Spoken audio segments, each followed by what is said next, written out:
We gather today to celebrate the birthdays of hundreds of Hope babies since our humble beginnings 33 years ago in 1989. Babies that were given a chance at life. Their moms and dads came to Hope scared, overwhelmed, confused, and hopeless. They left feeling informed, encouraged, hopeful, and loved. My name is Christina, and this is Lakeland and Graceland, the Hope Resource Center. We started working with, I lived at Becky's place before I got pregnant. It was right before I had the girls. They have helped me quite a bit. They helped me with getting a breast pump and just a bunch of questions and information, helped me calm my nerves down. Because I had to have a C-section with the girls, and I'd never had one before, so they helped me there with my nerves. They helped me get a car seat for the first 2 weeks after the girls were born. They helped with providing meals and stuff like that for me. I know that if I have any questions or anything, Graceland got put on a new medicine, and it was like some type of cream that I had to put on her eye. And I was able to just, ask them hey, could you help me figure out how to do this? Anything I need, support for me, support for them. If I need something materialistically, mentally, just talking to somebody, I know sometimes that helps too. I'm not sure how I would have done it without them.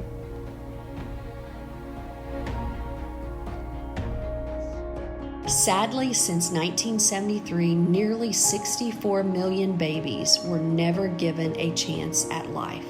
64 million women have suffered the devastating consequences of abortion, and 64 million men either failed to stand up or were robbed of their children because they weren't allowed a voice. 64 million times life and truth have been sacrificed on the altar of death and deception. I had an abortion in 1976. Barely past my 16th birthday, my friend Janet and myself left Indiana on a train headed to Florida. Janet's boyfriend was in the band and we were following. 3 months later, I was alone on a train headed to Indiana. I had just escaped the predator who had held me against my will while assaulting me. I was pregnant. It never crossed my mind to get an abortion. That baby was a blessing I was given to help my soul heal. By 1976, I had 2 babies under 4 years old, and I was alone. He was an insurance salesman, handsome, smooth, and twice my age, and I was careless. When I told him I was pregnant, his reply was he could not have another child and didn't have anything to offer. I was shocked and embarrassed, not knowing where to turn to. How could I support another child, financially and emotionally, and most of all, alone? There was no crisis pregnancy centers back then, no women's ministries or counsel. No one offered help or solution except for Planned Parenthood. They would make my problem go away. He took me to Indianapolis, paid the bill, and waited while I was strapped down on a cold table, having my baby suctioned out of my body. I don't remember all that happened in that cold, brightly lit room. I do remember the physical pain from having my body dilated and torn. I remember the sound of the suction machine and the frigid hand of the abortionist. I didn't know. Dear God, I did not know what I had done. I was forever changed. What innocence I had, I had lost. I contracted a severe infection after the abortion. I started smoking pot, had serial relationships, was suicidal, self-harming, depressed, and I lacked trust for everyone and everything. But I was silent. Silent in my shame. Silent about the nightmares where bloody baby parts floated in my brain.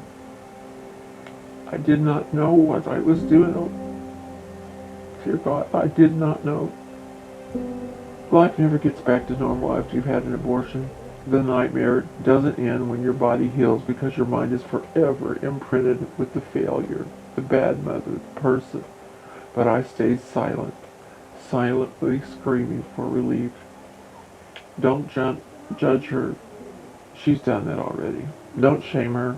She lives in her own shame. I didn't know, dear Lord. I wish I'd known people like the ones who serve at Hope Resources. I wish I had places like Hope Resources when I needed them so much back in 1976. We also gather today to celebrate that the judicial tyranny that mandated abortion on demand in Roe v. Wade will not see its 50th birthday. We celebrate that the Supreme Court of the United States stated firmly that Roe was egregiously wrong from the start, its reasoning weak, and the decision has had damaging consequences. It is time to heed the Constitution, the court emphasized. It feels as if the Red Sea has been parted, but the walls of Jericho are looming straight ahead. The battle is far from over.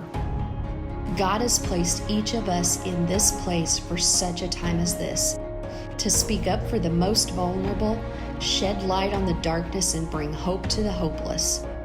God has set before us the choices of life or death, blessings or curses, and He commands us to choose life so that we and our children may live.